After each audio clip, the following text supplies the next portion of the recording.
This episode is sponsored by Realtor.com, who wants you to take advantage of your free profile on Realtor.com.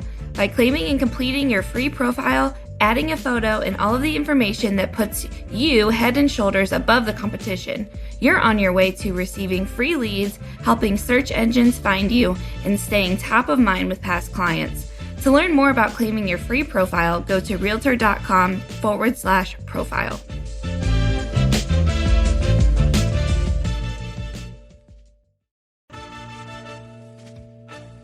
Welcome to the Real View podcast, where Ohio Realtors connect you to innovators and influencers, keeping you with the real view of real estate. Whether you're a broker, agent, first-time homebuyer, industry leader, or just happen to stumble upon our podcast today, you can expect to hear tips, tools, tricks, interesting information, and so much more from the experts in Ohio's real estate game.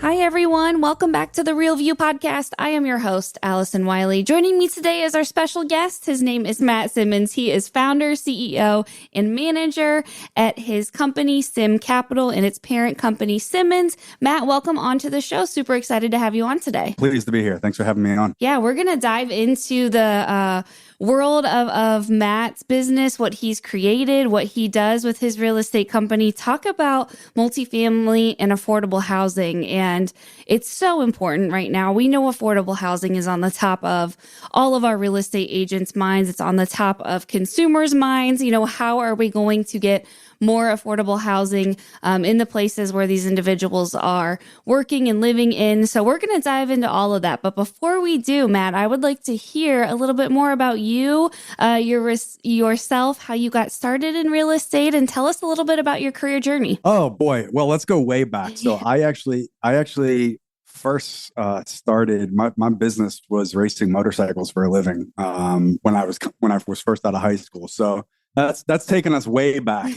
That didn't last too long before I really injured myself horribly bad and needed to find another career to go into. And that fast forwards to about 2006, 2007, that I had sold a business that I was partners with after I stopped racing and just started moving some of that money into real estate myself. I knew real estate was a good investment. I wanted to build a portfolio for me and my family. And that's kind of what started my real estate career, I guess you could say. And I built from that time through about 2013, I built just my own personal portfolio of about 300 or so doors of real estate while building other companies and then selling those companies. And, so business for me is like, I love business. I love the challenge of creating something, building it, and then ultimately selling it. When I had sold my last company in 2012, 2013-ish, wasn't quite sure what I was going to do. That's when Dodd-Frank came out, and then the SEC changed a lot of the regulations regarding crowdfunding. That's when crowdfunding started to become big. And they allowed companies to start crowdfunding for equity without having to be a publicly traded company.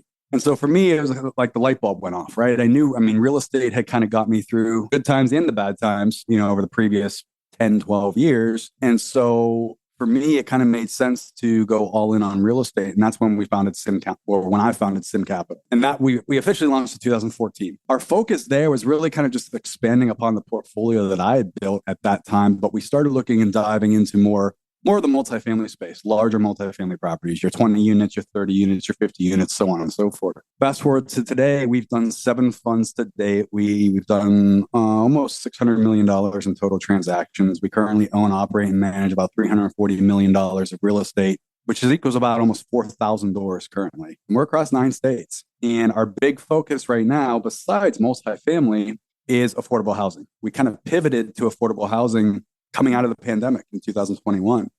We saw you're in real estate, the multifamily space really kind of dried up and came to a screeching halt. So did office space and a lot of other commercial space. Deal flow slowed down by 90%. And so I wanted to keep us growing. Our investors were starting to want to invest again, but multifamily, there wasn't a ton of opportunity. And so we pivoted to the affordable housing space to keep ourselves growing. And that's kind of what our focus is right now. I mean, obviously, multifamily is still a big focus for us, and things are starting to loosen up a little bit. But the affordable housing space, there's a huge need for it, huge demand. There's not near enough supply. And it's a different type of offering for our investors and any investor than what most people are offering. So it gives us it gives us the opportunity to keep growing while everyone else is standing still, but also a differentiation point against every other firm and fund kind of doing the same thing. Thank you for that. I always think it's fascinating to see where people have come from, how they got to where they are today. So I appreciate, hearing a little bit more about you and what you guys all do in your company. And one of my questions I was going to ask is how Sim Capital is different than other real estate investment companies. And I think you answered it, talking about, your willingness to explore in the affordable housing space and the multifamily space, because as you mentioned, there just is not enough of it right now. And it doesn't seem like there's going to be, anytime soon. So tell us, kind of in your opinion, why it's so important, both multifamily and affordable housing, why it's critical that we're paying attention to this area. And just in your opinion, why is it so important? I mean, multifamily is always going to have big demand just because you have people that, there's a generation that doesn't want to own a home, right? They want the flexibility of being able to rent. They want the flexibility of being able to pick up and move if they want to.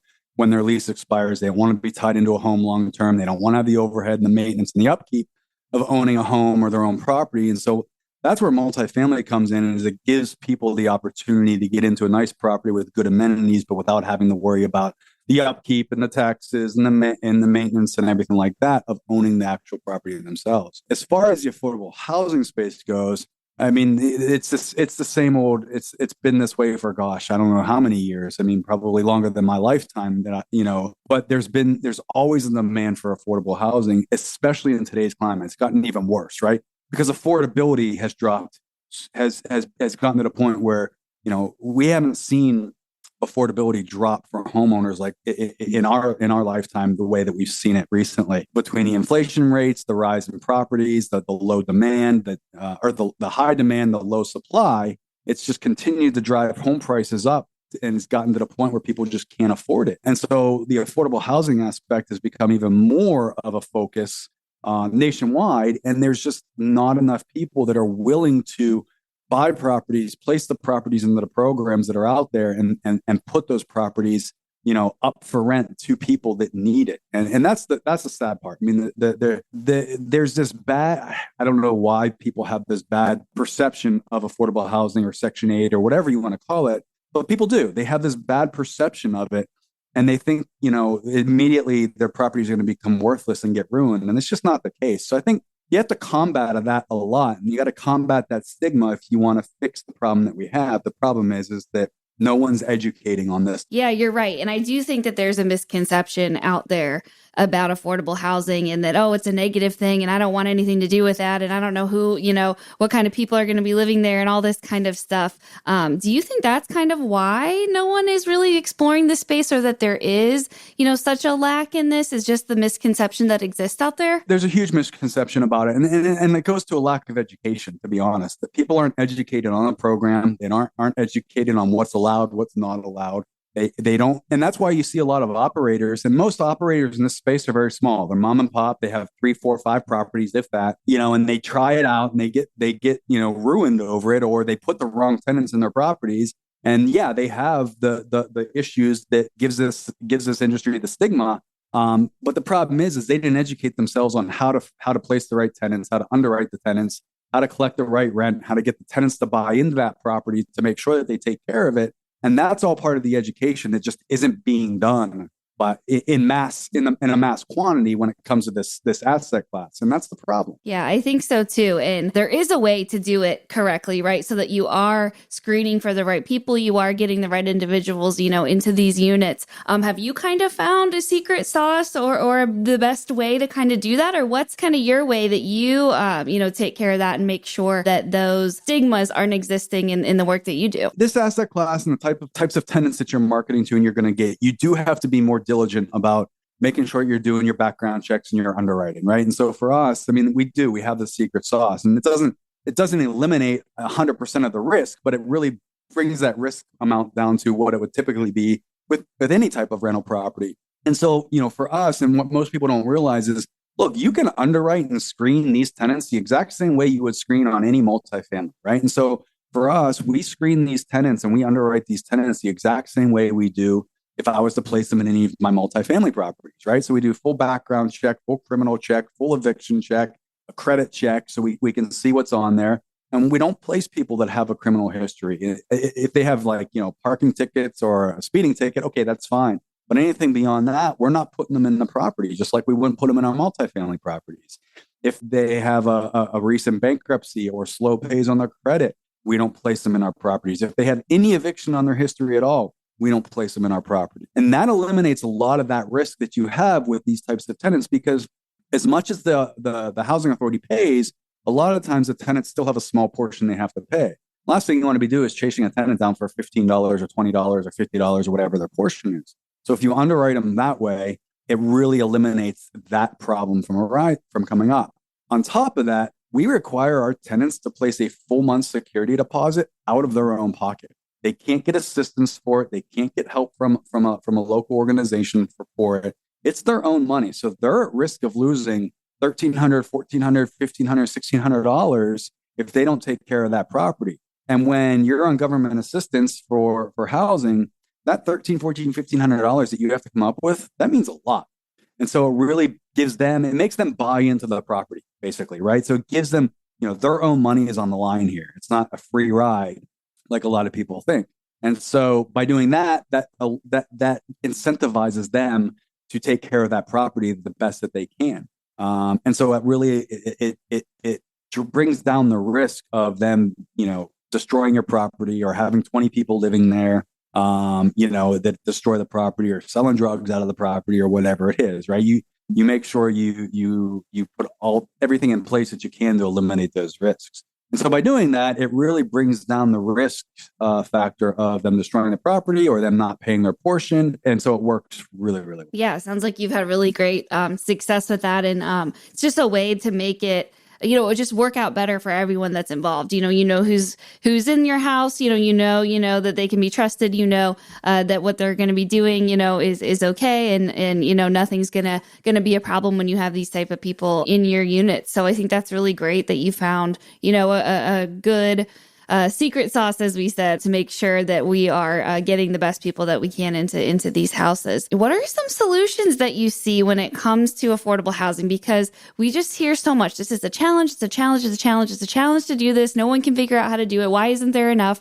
What are some of the challenges that you see when it comes to affordable housing and some solutions? Some of the solutions that you found. Ways to do this. But how do you think we solve this problem of affordable housing and making that inventory problem a little bit better? Honestly, I think it goes back to what we already touched on, which is educating real estate investors. I think if you can actually educate real estate investors on the benefits of the program, how to go about doing it properly, and the fact that the housing authority incentivizes us as property owners and as investors and landlords, if you can educate people on that as a whole, I think that's going to help solve the inventory problem.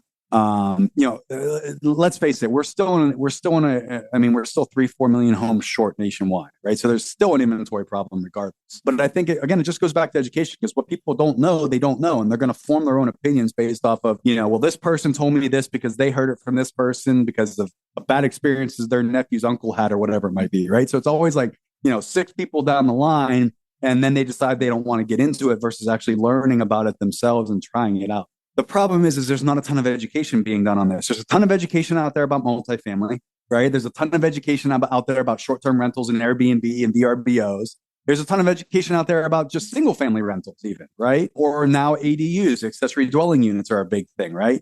But there's not a ton of education out there about affordable housing in Section 8 and how to do it properly.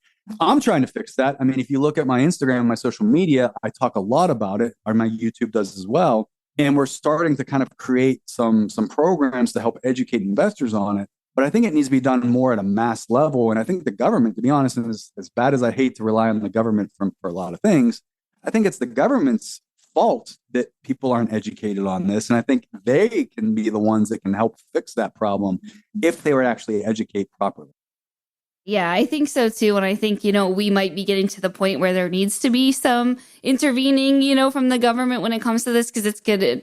Could get out of control with just how little the supply is right now. Do you think that realtors play a role in this? And how can we, assist in this area? How can we, become an advocate for affordable housing and make it a part of our business strategy? That's a really good question. I'm actually really glad you brought that up because we buy in markets that are not where we're based. So we're based in Pittsburgh, Pennsylvania, right? But we don't own real estate in Pennsylvania. And there's a reason we don't own real estate in Pennsylvania. There's not good opportunities here for either asset class that we own. And so we are constantly looking into to move into new markets. And then to do that, we have to develop relationships with agents first and foremost, realtors, right? It's amazing how many realtors we talk to that have no idea about affordable housing, no idea about Section 8, no idea about how it works or anything like that. And so it takes us talking to a lot before we find one that actually understands it and is willing to put the work in. On top of that, and I don't, this just is what it is. I'm not trying to, throw anyone under the bus, but the dollar amounts that we look at to buy in aren't exactly high dollar amounts. And so a lot of agents don't want to waste their time on a $100,000 property. Never mind that we buy a couple hundred a year, if not more. So we make up for it in volume. And honestly, it's really easy. We don't require our agents to do a ton of work. But I think it's just a lack of understanding and knowledge that most realtors don't have when it comes to this asset class.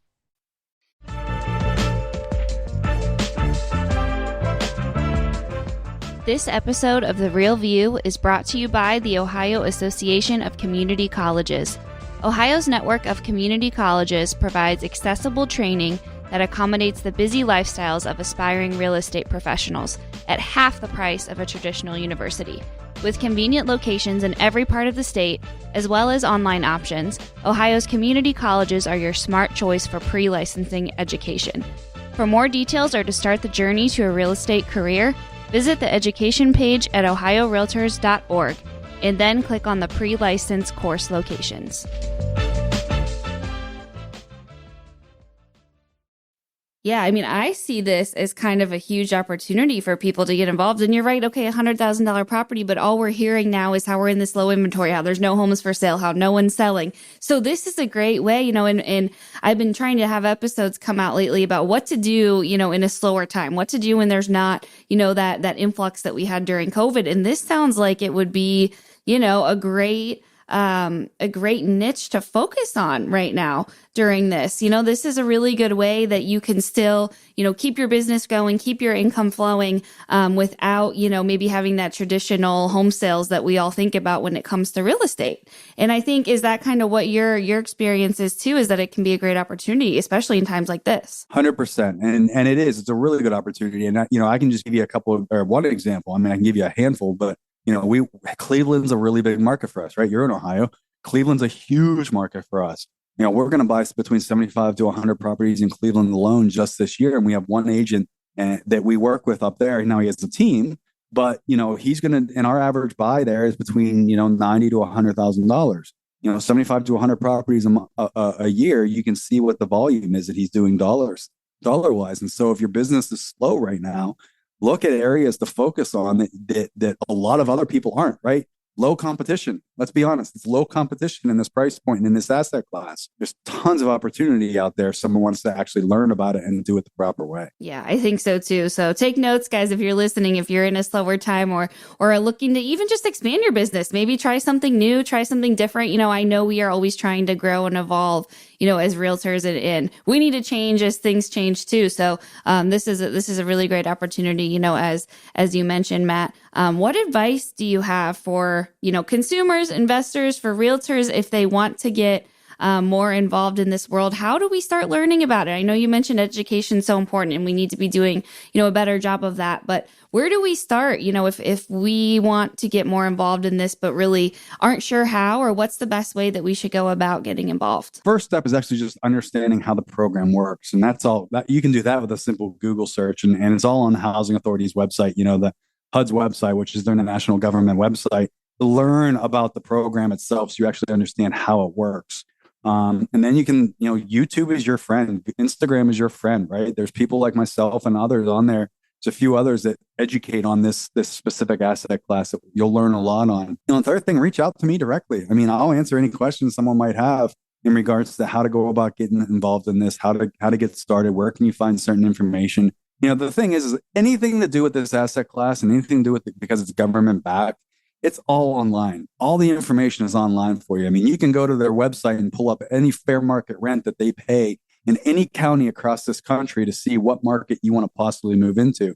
And that's exactly what we do. We look at markets where there's inventory, we see what the price points are, and we see if the fair market rents that the housing authority will pay support it. And it's just about, just do your homework. I mean, that's first and foremost is where I would start, is going to the HUD's website, learning about the program, understanding how it works. And then from there, you can start identifying markets that you want to get into, figuring out what your buy box is for properties, making sure that aligns with what rent is. And then from there, it's just taking the first steps to actually buy for your first property. Absolutely. And you mentioned, Cleveland, and you do a lot of work there. How do you identify what you want to invest in? What makes, a property or an area? What do you look for when it comes to your personal business choices? And tell us a little bit about that process and how that works. Yeah. So for us, it's a numbers game. And it really should be for anyone that we're investing. I mean, first and foremost, this is a business and we're investing, right? So we're here to make money. And so for us, we have to make sure that the fair market rents that housing authority publishes that gets paid in any given county aligns with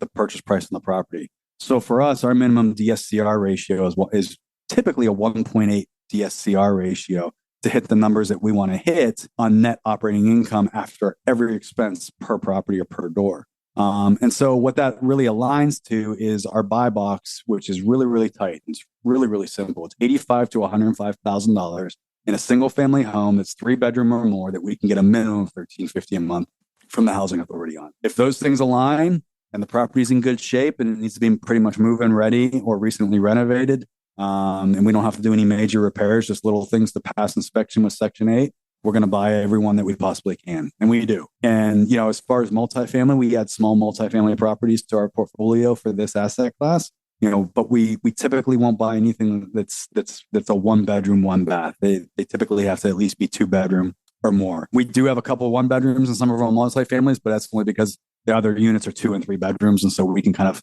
almost, it's like a lost leader type of thing. Whatever we can get on it, we will. But that's it. I mean, that's the buy box, and we stick to that in every market that we look into. And we've looked at growing into other markets that have higher purchase price properties with higher fair market rents, and the numbers just don't line up. Like Florida, it's just not a market that you can do with this asset class. Even most of Texas, you can't do that. You can't. The numbers just don't align and don't work in this asset class. So a lot of Midwest areas work well, some in the South, and then as well as, some in the Northeast, although we don't really touch those, although I consider Cleveland Northeast, but that's only because I'm Pittsburgh. Other people consider it Midwest. And then the other thing too, and I'm not going to get political here, this is the only political thing I'm going to say, is that it really has to be a landlord-friendly state, and 99.9% of landlord-friendly states are red states. Because what you don't want to get yourself into is in like a Michigan where it takes a year or so to evict a tenant. We made that mistake. We moved into Detroit and we very quickly found that we didn't want to be in Detroit. And, just stay away from those types of states as well. Yeah. And I know that's something that we work so hard on here at Ohio Realtors is our advocacy, for property owners, for individuals who do have units that they rent out. I mean, we're actively working right now on killing some rental registrations that have been popping up all over in our local governments lately. So we are constantly keeping an eye on that kind of stuff. And, we will try our best we can here at Ohio Realtors to make sure our property owners, interests are protected. Because I know that's something we feel very strongly about here at Ohio Realtors too. Yeah. I mean, we just saw that happen in Cleveland just about 6 months or so ago. Maybe the beginning of the year, they started requiring rental registrations on every property we buy that we're renting out. And it's just every single property we buy, we have to fill one out. And it's just like, it's ridiculous. Yeah, I know. Yeah. And that's something that, we're keeping an eye on, and we want to try our best to advocate against that. So I know our government,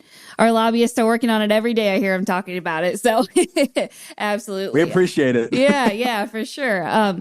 So I know you believe in that we're coming up on a large opportunity when it comes to real estate, and specifically in the next couple months. Tell us what you're seeing, what we can be aware of, and what opportunities are you seeing kind of unfold that's going to be really big for our industry moving forward. We're in tough times right now, right? Everyone's been saying, well, we're going to have a crash, we're going to have a crash, we're going to have a crash. And I've been saying the same thing for probably 14, 16 months. We're not going to have a crash. This is a completely different market than it was in 2008. And I don't know about you, but I lived through 2008. I was investing through 2008. We're not in a subprime debt crisis. We're not in a variable rate crisis. We're in a supply and demand crisis. Simple. And we would have seen a correction sooner in 2020, in my opinion, had the pandemic not happened and the government not artificially keep interest rates low and pump a ton of money into the system, which just threw we talk about affordability being low now, then it was extremely high, right? People had extremely low interest rates, a ton of what we call free money, although we know it's not free. We're paying for it now at 9%, inflation rates. But, everyone had this extra money that was thrown into the system. And so, that drove prices up. But everyone was thinking it was the same thing as 2008. We're not going to see a crash. We're going to see a correction. I think rates are going to go up another quarter point, maybe, and then probably go sideways for a little bit of time. And then we're going to start seeing rates drop. Here's the problem. I see a couple things. And if I start getting off track, just bring me back on track. No, this is great. Yeah, no, you're good. People are like, I'm waiting on the sidelines. I'm waiting on the sidelines either for a crash or for interest rates to come down.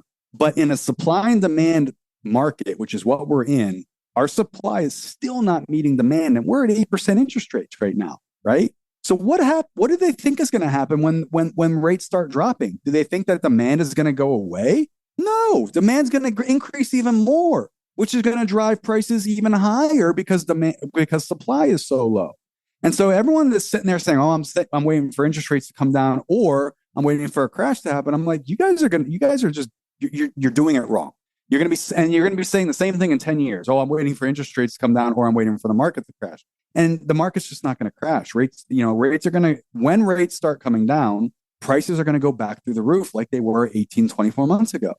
Because there's still no supply. And there's no supply because right now sellers don't want to sell and then have to go buy something at 8%. So even if they wanted to downsize or even if they wanted to upsize, they're just holding on to what they have at their 4, 5, 6% interest rate. And so that's what I kind of see happening within the next kind of 24 months. I see rates kind of going sideways for a little bit, and then I see them eventually dropping. And when they do, that's just going to bring in even more demand than what we have now. And we still have decent demand for 8% interest rates. Let's be honest. And that's just because supply is really low.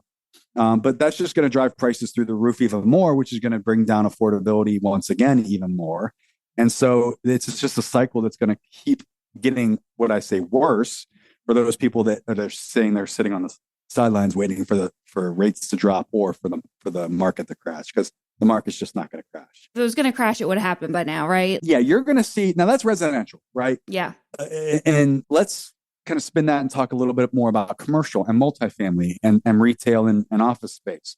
I think the one sector in this industry or one asset class that we're going to see that we are going to see a crash in is going to be on that commercial side. Although I don't think that the commercial crash that we're going to have is going to spill over into residential. There's just two completely different parts of the market, right? Or the industry. But we are going to see, I hate even using the word crash, but we're going to see a massive correction in the commercial space because there's trillions of debt that's getting ready to reset over the next 12 to 18 months in commercial debt, right? Office space, even large multifamily, retail centers, shopping complexes, etc. The problem is when that debt resets, those operators right now are not going to be able to refinance into longer term debt because their properties are vacant or not stabilized or cash flowing, because during the pandemic, everyone realized, oh, wait, we don't need all this office space anymore. We don't need our people working out of this office space anymore. Or you had a ton of businesses just go belly up and they're not in the retail space anymore or in the offices that they were in. And so your vacancy rates are through the roof.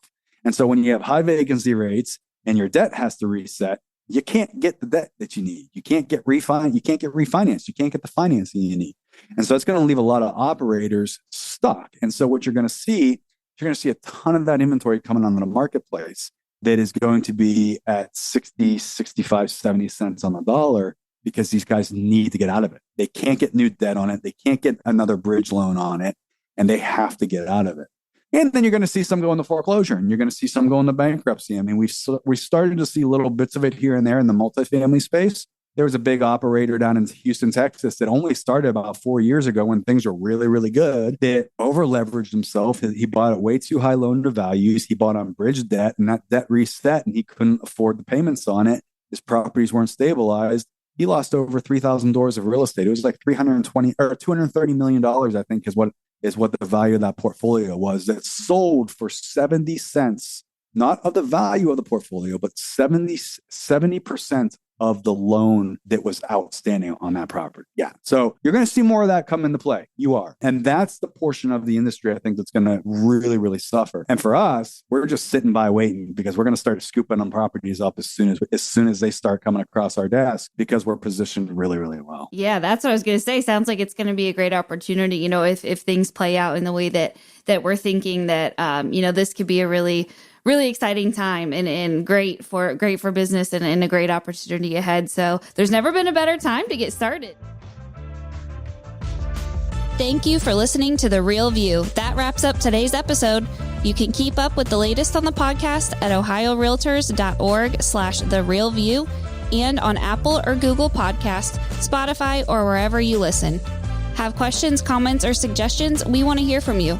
Email us at podcast@ohiorealtors.org. We'll see you next time.